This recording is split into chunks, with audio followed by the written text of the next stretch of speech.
Alright, so it is, 4:03 now. I ended up taking like a nap. Excuse me 1 second. I ended up taking like an hour nap, right? And I'm about to go ahead and head to the gym now. Not the gym, the park now. Yesterday I did a lot of handstands. I did a lot of handstand and like planche work. And I did a little bit of like combos, just a little bit, but more so today is gonna be more of a chiller type of a day. I'm gonna do a little bit of handstands, not nothing too crazy, but majority of the workout is gonna be focused more on planche and front lever. So I'm just gonna be doing a lot of planche and front lever volume, getting as much reps as I possibly can, spamming as much as I possibly can. So today the form is honestly, like I always say, the mindset, right? The mindset for me, every single rep that I go into, I already unlock the move and I can already do it with ease. Full planche, no bands. That's what I visualize every single time I do a move, right? So today I'm gonna try to get a lot of volume in. So the form, I am not focused on the form. So if I don't have good form, my planche push-ups, I'll be perfectly fine with that. If I don't have the best beautiful form with my my front lever pull-ups, even the holds, that's perfectly fine. I want to rep as much volume as I possibly can, because usually I try to do 100 of each day. So if I know that the form is not going to be the best, I'll be able to do a lot more reps, so maybe 200 plus in total. So I may even I'll start off with the same bands that I usually do. I maybe even like start off with an attempt of a lighter band just to see where I'm at. So usually I do 2 purple bands for my planche. So I'll probably do just a purple band and like a red band, which is a little bit less thicker than the purple band. And I'll see how that looks, and I'll just do it just to see how it looks. And then I'll go back to the purple bands and do it like that. Same thing with front lever. Front levers, I can get to the red band and the orange band with good form. So I'll take off the orange band and just do the red band to see how that looks. And if that's pretty clean, then I'll just do the orange band and do it like that. So that's what I'm gonna do for my actual training part of things. The rest of it is gonna be like the other video. No music, no edits, no crazy nothing, just me doing my sets. And yeah, so yeah, I'll see you guys at the park.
All right, so it is a little bit darker. I don't know if you can hear me, but it's probably like 7 o'clock.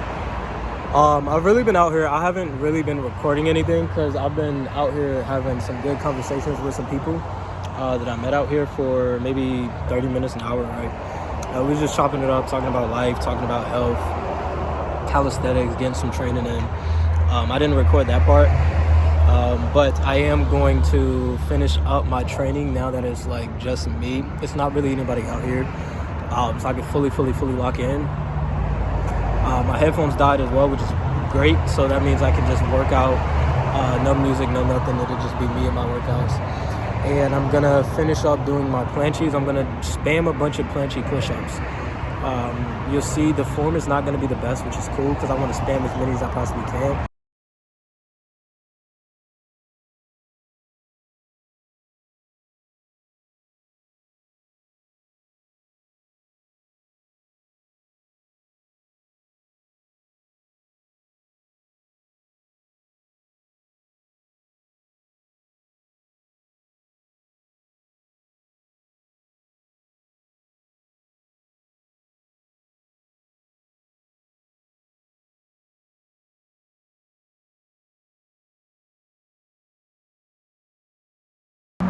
Honestly, bro,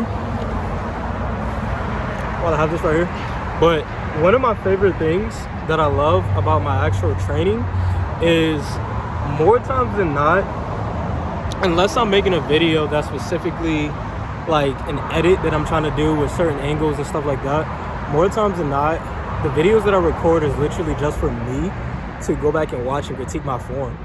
And then I'll just end up just posting them, right?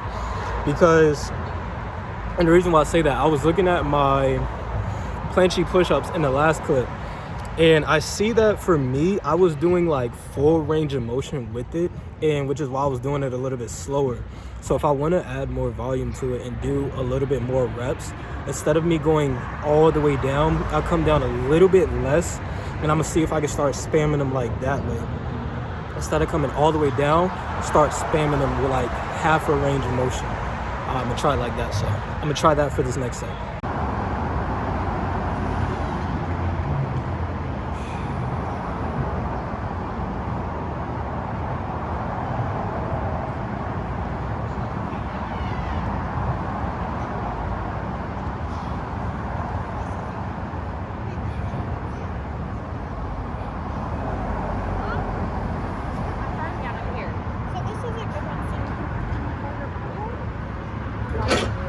Okay, so critiquing myself as because like every time I record it, I actually go back and rewatch what I just did.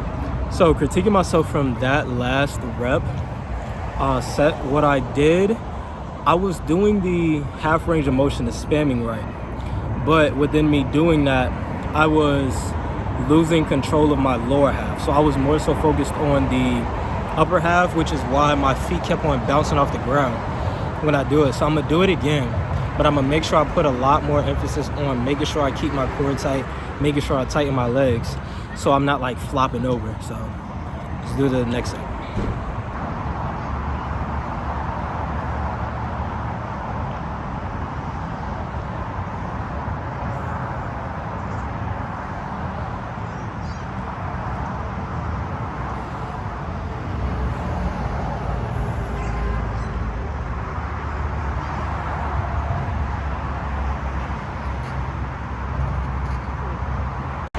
So that is enough of the recording of my planche.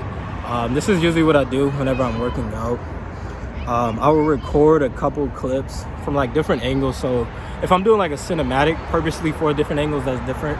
But a lot of times when I'm actually training, I like to do different angles just to kind of see like side angles, just make sure I'm not like too bent over, and that type of stuff like that.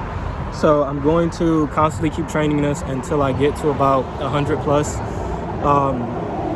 planche push-ups, and then I will go to doing 100 plus front lever pull-ups, and then I will end off with a couple of hold attempts, trying to hold for as long as I possibly can with the lightest band possible for the planche and the front lever. So you guys know.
Alright, so Cali session is done. It is 8:19. I'm finished now. I had another good workout. Today was like maybe 60% today. Tomorrow is going to be a lot more on static holds, because today I was doing a lot of pushing. I'm still going to do like the same thing pushing tomorrow, but tomorrow is going to be a lot more statics. So instead of doing handstand push-ups, I'll just do handstand holds. I'll try to attempt a couple of like one-arm handstands without the Bosa ball, but that I'm going to incorporate some planchy holds, and when it comes to the holds, I'm going to do different variations, like more close grip, wide grip, neutral grip, different grips for the actual holds to spice it up, if you want to call it. And the front lever holds, same thing with the front lever holds, but that's mainly what I'm going to do. I'm still going to do like some push-ups, but majority of it is just going to be holds, right? So that's pretty much it for today's